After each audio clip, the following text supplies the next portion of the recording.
यीशु हेबे तुम साथी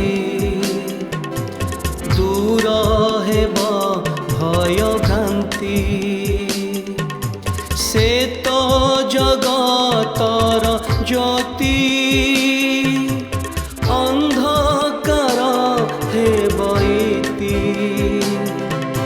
प्रात ज्योति जीवन जला प्रात ज्योति। प्रिय दर्शक बंधु नमस्कार। Church of Christ union church Bhubaneswar आनुकूल्य रे यूट्यूब चैनल रे नियमित प्रसारित होता विशेष कार्यक्रम प्रात ज्योति यही कार्यक्रम को आपण को स्वागत करुछि। यही कार्यक्रम नियमित आपण देखुअछंती ईश्वरंकर वाक्य शुणुअछंती तद्वारा आपण व्यक्तिगत भाव में पुणी परिवार भाव में आशीर्वाद प्राप्त होती। आमने से प्रभुंकर धन्यवाद करूँ। आपण निकटरे मध्य आमने कृतज्ञ अटू आपण नियमित ये कार्यक्रम को देखुथिबारु। ये कार्यक्रम विषय रे आपणकर बंधु मान को जनइया भूलंतु नाही। एथिर लिंक को सेमान निकटरे मध्य शेयर करंतु जद्वारा से माने मध्य आशीर्वाद प्राप्त हेबे। आमने आज आउ एक विशेष विषय नहीं कि आलोचना करिबा जार शीर्षक होउची प्रार्थनार शक्ति। प्रार्थनार शक्ति आमे ईश्वरंकर निकट को आसीबा समय रे प्रार्थना करि थाउ। ताहांक निकटरे आम्मानकर व्यक्तिगत पारिवारिक किंबा आम्मानकर कर्मक्षेत्रर संपर्कीय विषय सबू विभिन्न विषय जहाँ आम्मान को चिंतित करे भाराक्रांत करे बेले बेले आम्मान को हताश मध्य को ठेली दिए बेले बेले आम्मान को निरुत्साहित करे किंबा आम्मान को निरुपाय अवस्था मध्य को नहीं जाए निराशा मध्य को नहीं जाए। ए प्रकार समय आम्माने जेतेबेले चारिआडे अनाओ जे आम्मान को साहाय्य करिया पाए ना कौनसी कुटुंबीय लोक अछंती किंबा बंधु माने अछंती आमे सही समय आम्माने ईश्वर आड़ को अनै थाओ। हाँ जीवन रे प्रतिटी क्षेत्र रे आमे ईश्वरंकर साहाय्य मागी थाओ। आमने जानू जे जीवित ईश्वर से सबु विषय रे आम्मान को शक्ति देवा पाए आम्मान को साहाय्य करिया पाए समर्थ अटंती। से आम्मानकर प्रार्थना शुणती सेथिपाई आम्माने ताहांक निकटरे प्रार्थना करू। ईश्वरंकर वाक्य पवित्र बाइबल रे कथा लिखा अछि आहे प्रार्थना श्रवणकारी जे तुम्भ निकट को सकल प्राणी आसीबे केवल मनुष्य जाति आसीबे ताहा नुहे पृथ्वीर सबु सृष्ट जीवजंतु समस्त प्राणी से सृष्टिकर्ता ईश्वरंकर निकट को आसंती निज निजर साहाय्यर निमंते शक्तिर निमंते सहायतार निमंते सुरक्षा एवं जोगाणर निमंते आउ मनुष्य माने श्रेष्ठ प्राणी अटंती जो माने ईश्वरंक सहित कथावार्ता करने को पारंती। परमेश्वर आम सांगरे कथावार्ता करते आमे ईश्वरंक सहित कथावार्ता करू। प्रार्थना होची सेथिर विशेष माध्यम। तेबे प्रार्थना आम्मान को ईश्वरंक सहित एवं तांकठारे थिबा शांति सहित संजोग रक्षा करे जोगाजोग रक्षा करे। आम माने प्रार्थना रे प्रभु को निजर सबु कथा कहि थाउ आउ प्रभु ताहा शुणिकी उत्तर दियंती कार्य करंती।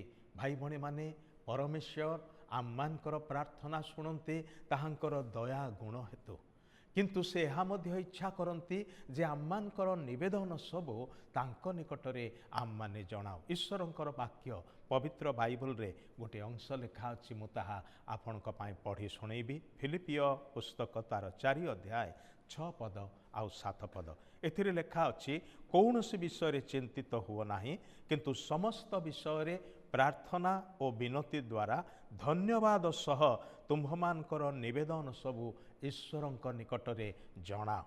सेथिरे समस्त बोधर अगम्य जे ईश्वरंक शांति ताहा तुम्भमानकर हृदय और मन को ख्रीष्ट जीशुंक सहभागितारे सुरक्षा करी रखिबा।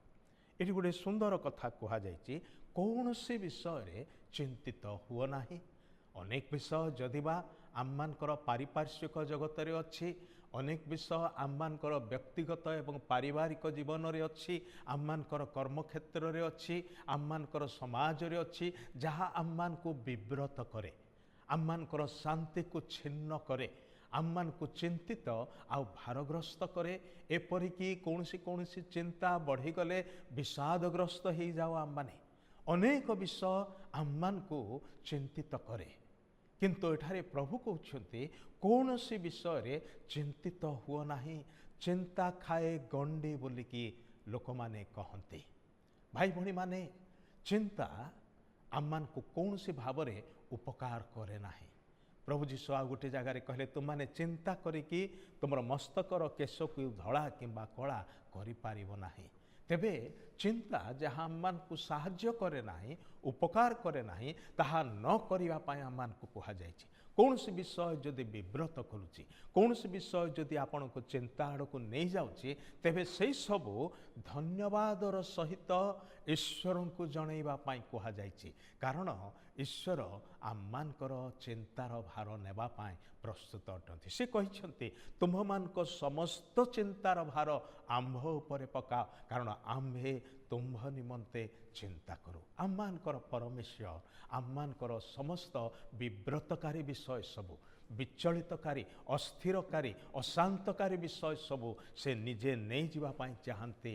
ତା ପରିବର୍ତ୍ତେ ନିଜର ଶାନ୍ତି, ଯେଉଁ ଶାନ୍ତି ଜଗତ ଦେଇପାରେ ନାହିଁ, ସ୍ୱର୍ଗୀୟ ଶାନ୍ତି, ଯେଉଁ ଶାନ୍ତି ଆମମାନଙ୍କର ବୋଧର ଅଗମ୍ୟ ଅଟେ, ଆମମାନେ କଳ୍ପନା ସୁଦ୍ଧା କରିପାରିବା ନାହିଁ, ଏ ପ୍ରକାର ଶାନ୍ତି ସେ ଆମମାନଙ୍କୁ ଦିଅନ୍ତି। ଯେଉଁ ଶାନ୍ତି ପ୍ରତିକୂଳ ପରିସ୍ଥିତି ଦେଇ ଯିବାବେଳେ, ଅସୁବିଧାର ସମ୍ମୁଖୀନ ହେବାବେଳେ ଆମମାନଙ୍କର ହୃଦୟ ମଧ୍ୟରେ ଭରପୁର ଅବସ୍ଥାରେ ଥାଏ, ଆଉ ଆମମାନେ ଶାନ୍ତ ସୁସ୍ଥିର ଚିତ୍ତ ହେଇକି ସେ ସବୁର ମୁକାବିଲା କରିବାକୁ ପାରିଥାଉ, ସାମ୍ନା କରିବାକୁ ପାରିଥାଉ। ସେହି ଶାନ୍ତି ପ୍ରଭୁ ଯୀଶୁ ନିଜେ ଦିଅନ୍ତି। ସେଥିପାଇଁ ସେ ଏକଥା କହନ୍ତି, ମୋ ନିକଟକୁ ଆସ ହେ ପାପରେ ଭାରାକ୍ରାନ୍ତ ଲୋକମାନେ, ମୋ ନିକଟକୁ ଆସ, ମୁଁ ତୁମ୍ଭମାନଙ୍କୁ ବିଶ୍ରାମ ଦେବି। ତୁମ୍ଭେମାନେ ଆପଣା ଆପଣା ଆତ୍ମାରେ ବିଶ୍ରାମ ପାଇବ।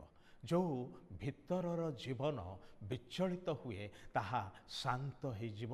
ସେ ଝଡ଼କୁ ସୁସ୍ଥିରକାରୀ ପରମେଶ୍ୱର ଅଟନ୍ତି। ଆପଣଙ୍କର ବ୍ୟକ୍ତିଗତ ଜୀବନରେ ଉପୁଜୁଥିବା ସବୁ ଝଡ଼ ଝଞ୍ଜାକୁ ସେ ଶାନ୍ତ କରିପାରନ୍ତି। ସେଥିପାଇଁ ଆପଣଙ୍କର ନିବେଦନ ସବୁ ତାହାଙ୍କ ନିକଟରେ ଜଣାନ୍ତୁ।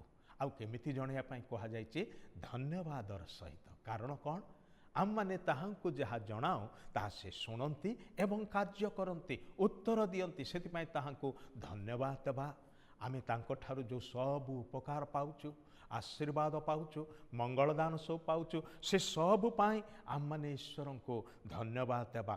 କୌଣସି ବିଷୟରେ ଚିନ୍ତା କରିବାର ଆବଶ୍ୟକତା ନାହିଁ, ବରଂ ସେ ଚିନ୍ତାର ବିଷୟ ପ୍ରଭୁଙ୍କ ନିକଟରେ ଧନ୍ୟବାଦ ସହିତ ଜଣେଇବା। ସେତେବେଳେ ଈଶ୍ୱରଙ୍କର ଶାନ୍ତି ନିଜ ଜୀବନରେ ଅନୁଭବ କରିପାରିବା। ପୁଣି ଈଶ୍ୱରଙ୍କ ସହିତ ଆମମାନଙ୍କର ବ୍ୟକ୍ତିଗତ ସମ୍ପର୍କ ଆହୁରି ଘନିଷ୍ଠ ହୋଇଯିବ, ଆହୁରି ଦୃଢ଼ ହୋଇଯିବ। ଆମମାନେ ସେ ଜୀବିତ ସୃଷ୍ଟିକର୍ତ୍ତା ପରମେଶ୍ୱରଙ୍କୁ ଜୀବନରେ ଜାଣିପାରିବା। ତାହାଙ୍କର ସେ ଅନୁଗ୍ରହର ଅନୁଭୂତରେ ଆଗକୁ ଆମମାନେ ବଢ଼ିପାରିବା। ପ୍ରଭୁ ତାହା ହିଁ ଆମମାନଙ୍କ ଠାରୁ ଅପେକ୍ଷା କରନ୍ତି। ଆଜି ତାଙ୍କ ନିକଟରେ ନିଜକୁ ସମର୍ପଣ କରିବେ କି? ଆଜି ବି ପ୍ରଭୁ ଯୀଶୁ ଆପଣଙ୍କର ଅପେକ୍ଷାରେ ଅଛନ୍ତି। ଆସନ୍ତୁ ପ୍ରାର୍ଥନା କରିବା, ଶେଷ କରିବା। ପ୍ରିୟ ପ୍ରଭୁ, ଧନ୍ୟବାଦ ଦେଉଛୁ, ତୁମେ ଆମ ପାଇଁ ଚିନ୍ତା କରୁଥିବା ପରମେଶ୍ୱର ଅଟ। ଆମକୁ ଦୟାକରି ଆମମାନଙ୍କର ସକଳ ପରିସ୍ଥିତିରେ ସାହାଯ୍ୟ କରିବା ଈଶ୍ୱର ଅଟ। ବିପଦ ସମୟରେ ବିପଦରୁ ଉଦ୍ଧାରକାରୀ ପରମେଶ୍ୱର ଅଟ। ତୁମେ ଯେଉଁ ପ୍ରତିଜ୍ଞା ବାକ୍ୟ ଦେଇଛ ପ୍ରଭୁ, ତୁମ ନିକଟରେ ପ୍ରାର୍ଥନା କଲେ ତୁମେ ଆମମାନଙ୍କୁ ଉତ୍ତର ଦେବ। ଆମର ଅଜ୍ଞାତ ମହତ ଦୁଷ୍କର ବିଷୟମାନ ଆମମାନଙ୍କୁ ଦେଖେଇବ। ହେ ପ୍ରଭୁ, ତୁମର ଧନ୍ୟବାଦ କରୁଛୁ। ଆମମାନଙ୍କର ସବୁ ନିବେଦନ ତୁମ ଚରଣ ତଳେ ସମର୍ପଣ କରୁଅଛୁ। ପ୍ରତ୍ୟେକଙ୍କୁ ଆଶୀର୍ବାଦ କର। ଯୀଶୁଙ୍କ ନାମରେ ଏହି ପ୍ରାର୍ଥନା ଉତ୍ସର୍ଗ କରୁଅଛୁ। ଆମେନ୍। ଧନ୍ୟବାଦ। ପ୍ରଭୁ ଆପଣଙ୍କୁ ଆଶୀର୍ବାଦ କରନ୍ତୁ।